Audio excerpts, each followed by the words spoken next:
Beleza. Peraí. Licença. Ok, vamos lá. Salve galera, firmeza. Meu nome é Paulo Tertuliano. Atuo no audiovisual aí desde 2014 aproximadamente, entre fotografia e vídeo, e permaneci um tempo em algumas locadoras, na verdade em 2 locadoras especificamente, atendendo diversos clientes do setor e aprendendo. Em 2014 eu entrei numa agência de fotografia que fazia alguns institucionais. E aí eu fiquei nessa agência cerca de 1 ano e meio. Na sequência eu voltei para a indústria, porque eu sempre trabalhei na indústria de chão de fábrica, de vivência de trabalho de chão de fábrica. E aí surgiu essa oportunidade de entrar nessa agência, na época que ainda se usava Nikon, assim. E para fotografia também foi incrível, porque rolou vários trabalhos estilo, desde fazer uma fotografia de uma pessoa específica para uma revista específica que tem um cunho mais libertário, até fazer fotografia de executivos de empresas que são extremamente nocivas para a nação, enfim. Ainda trabalhando em chão de fábrica, eu comprei minha primeira câmera para fazer foto autoral, sem muita pretensão de querer desenvolver um trabalho ou de ganhar grana com isso. Eu só queria simplesmente fotografar. Comecei a fotografar os shows porque eu vivo em ambiente de show mais underground. E aí, no começo da pandemia, uma locadora me chamou para trabalhar, porque ainda, apesar da pandemia ter gerado lockdown, o setor não parou, porque, enfim, a publicidade nunca para, assim, é sempre uma constância. E aí eu assumi esse espaço numa locadora chamada Monster Can. Aí na sequência eu saí de lá e fui para a Lumen Locadora, e agora eu tô de freelance entre o audiovisual e também trabalhando com música, fazendo essa balança. Quando eu entro num job, eu não penso muito na dimensão dele. Às vezes a vivência com a equipe e o personagem em questão que está sendo abordado é muito mais enriquecedora do que a dimensão, sabe? Mas eu lembro de muito tempo atrás, quando eu ainda estava numa agência, fazer digamos que um retrato da tia Cida dos Terreiros, que é uma mulher de luta e potência na zona leste de São Paulo e que fez um tipo de revolução no samba lá, porque ela abriu o quintal da casa dela para que fosse o reduto do samba ali da zona leste, São Mateus, enfim. Bem recentemente, acho que foi um dos últimos, eu fiz luz para um visualizer de uma cantora do Rio de Janeiro que se chama Ludon, e foi maravilhoso, porque além de ser um trabalho excepcional para um artista excepcional, a equipe era composta de pessoas que eram amigas, que são amigas, enfim, e foi muito produtivo em vários aspectos. Lembro de ter feito uma publicidade que foi uma série de 4 comerciais que abordavam 2 extremos de pessoas, por exemplo. Uma pessoa que era apicultora e que também dava aula de yoga, sabe? Ou uma pessoa que fazia crossfit e tocava violoncelo numa orquestra. E todas as personagens eram mulheres, assim. Então foi interessante. Para mim, o técnico a gente já faz naturalmente, assim, a gente tem que absorver o que existe de aprendizado para além disso, sabe? É óbvio que é legal você assinar coisas, participar de projetos que tenham dimensões maiores, porque isso te agrega pro mercado. Mas eu acho que é para além disso, a gente tem que pensar sempre para além de um protocolo, sabe? Existem outras coisas para a gente valorizar e cultivar do que um protocolo estrutural de trabalho. Então, a música, para minha vivência, aconteceu antes do audiovisual. A aproximadamente em 2011 eu voltei a tocar bateria depois de 9 anos ausente do instrumento, de ter uma vivência com o instrumento, porque eu aprendi a tocar bateria na igreja. Aproximadamente em 2010, provavelmente, eu entrei no trabalho. E aí, nessa vivência de funcionários, tinha uma pessoa específica que era diferente. A gente começou a dialogar, criamos uma amizade. Em algum momento ele disse que tinha uma banda no passado, ele queria retomar um projeto. A gente foi pro estúdio para fazer o primeiro teste, que foi péssimo. E aí a sequência foi ensaiando, e aí eu consegui desenvolver, digamos que a percepção de entender a bateria de verdade, relativamente. E aí nesse meio termo, em algum momento eu entrei na Punho de Marrim, que é o único projeto que eu tô até então. Música e audiovisual se funde, eu acho, na minha vida por volta de 2018 a 2019, por conta desse projeto atual que eu tô, que é o Punho de Marrim, que tá tendo um tipo de reconhecimento agora, não só dentro do cenário underground.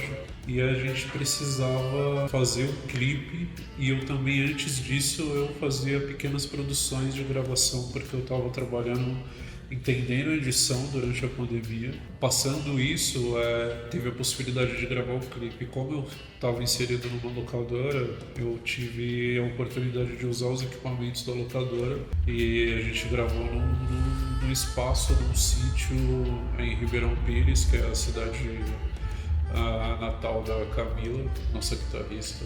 Eu penso que a diferença entre fazer música, entre compor um projeto, fazer parte do projeto e trabalhar no audiovisual, desenvolver no audiovisual, é que a energia imprimida é diferente, sabe? Porque quando eu estou dentro do projeto que faço parte, é uma parada que é algo que eu estou desenvolvendo em coletivo, que eu estou fazendo em coletivo, e que propriamente a minha parte é prazeroso fazer, porque é um lance de forma livre. A música também tem uma metodologia que funciona, mas quando o primeiro acorde soa no palco, entrega a energia plena para aquilo, para uma única vertente, sabe?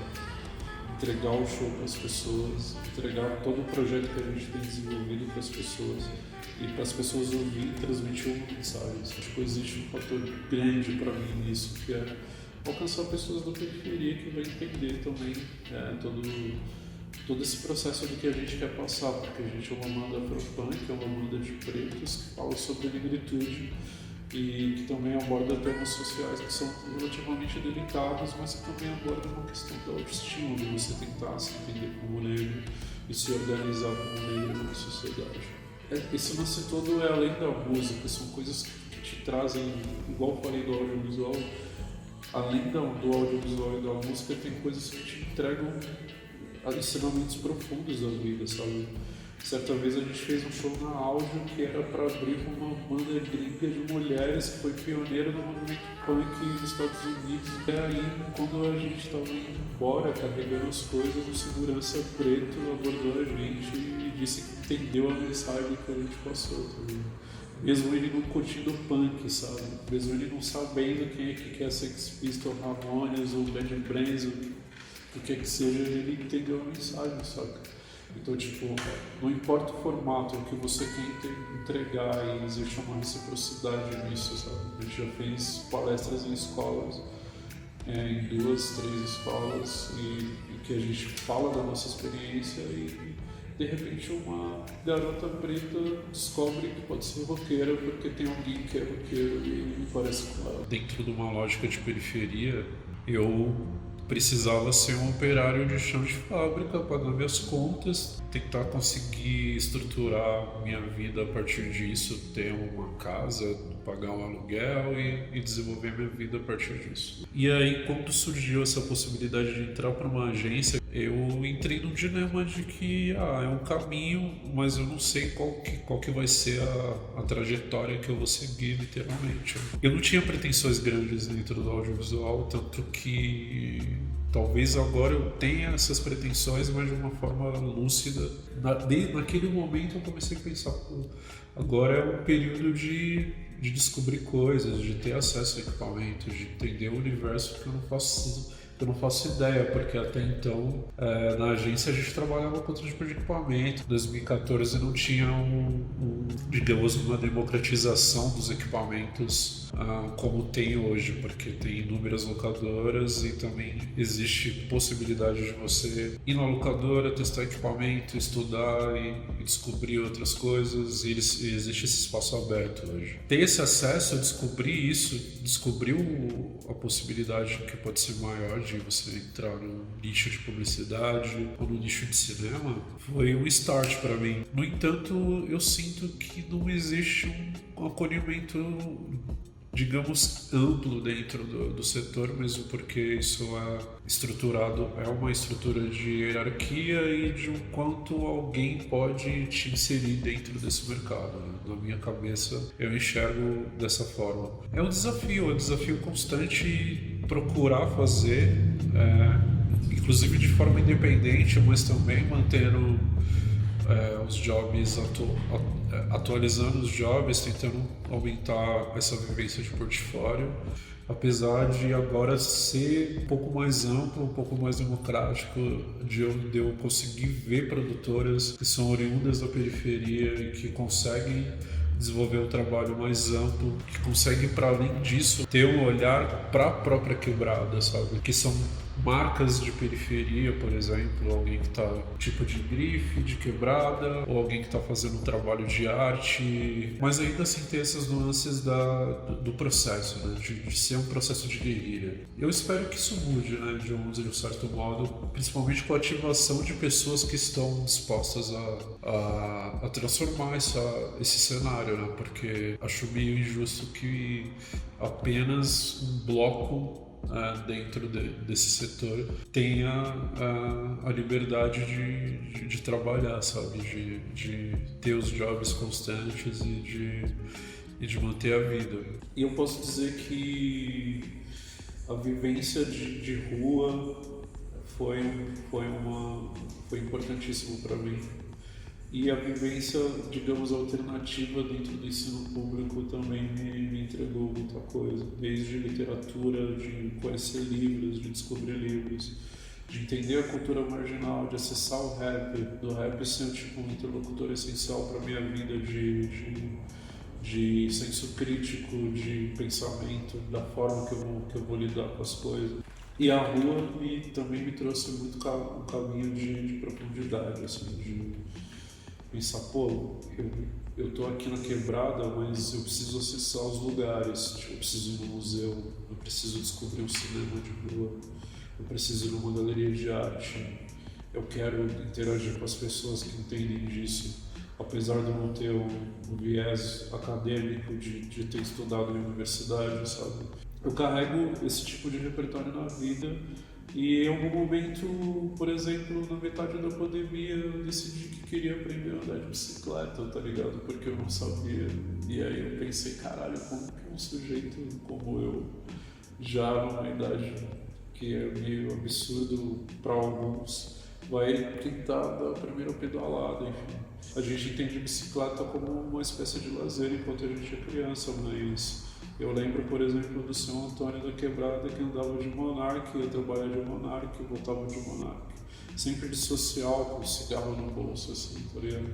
Ele era o ciclista da pesada, tá ligado? Sem saber. Talvez a palavra ciclista nunca chegou até ele.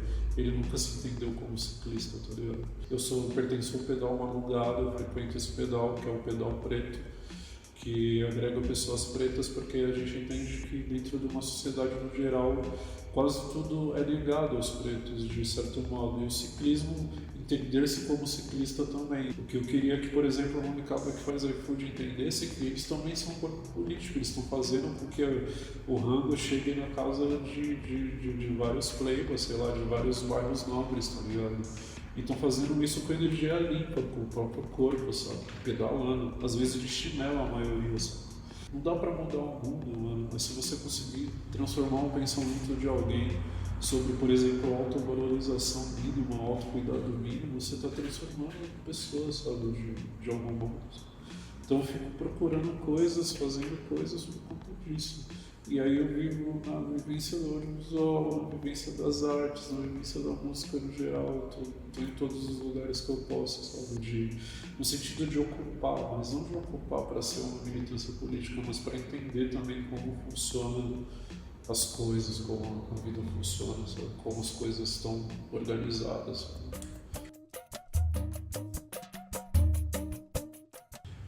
Bom, então é como se fosse uma finalização esse papo.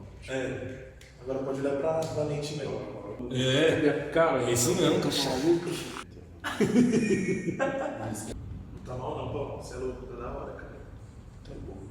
No Brasil, tipo, tá difícil agora, parece quase um professor de história falando. Áudio foi Costa, entrevista parte 2. Não, você gosta assim, ó. Dá um salve quem você odeia, mano, desse cara. Odeio quem não gosta de tal coisa agora nesse momento, tá ligado? Algum ódio gratuito e um afeto gratuito. Essa luz por essa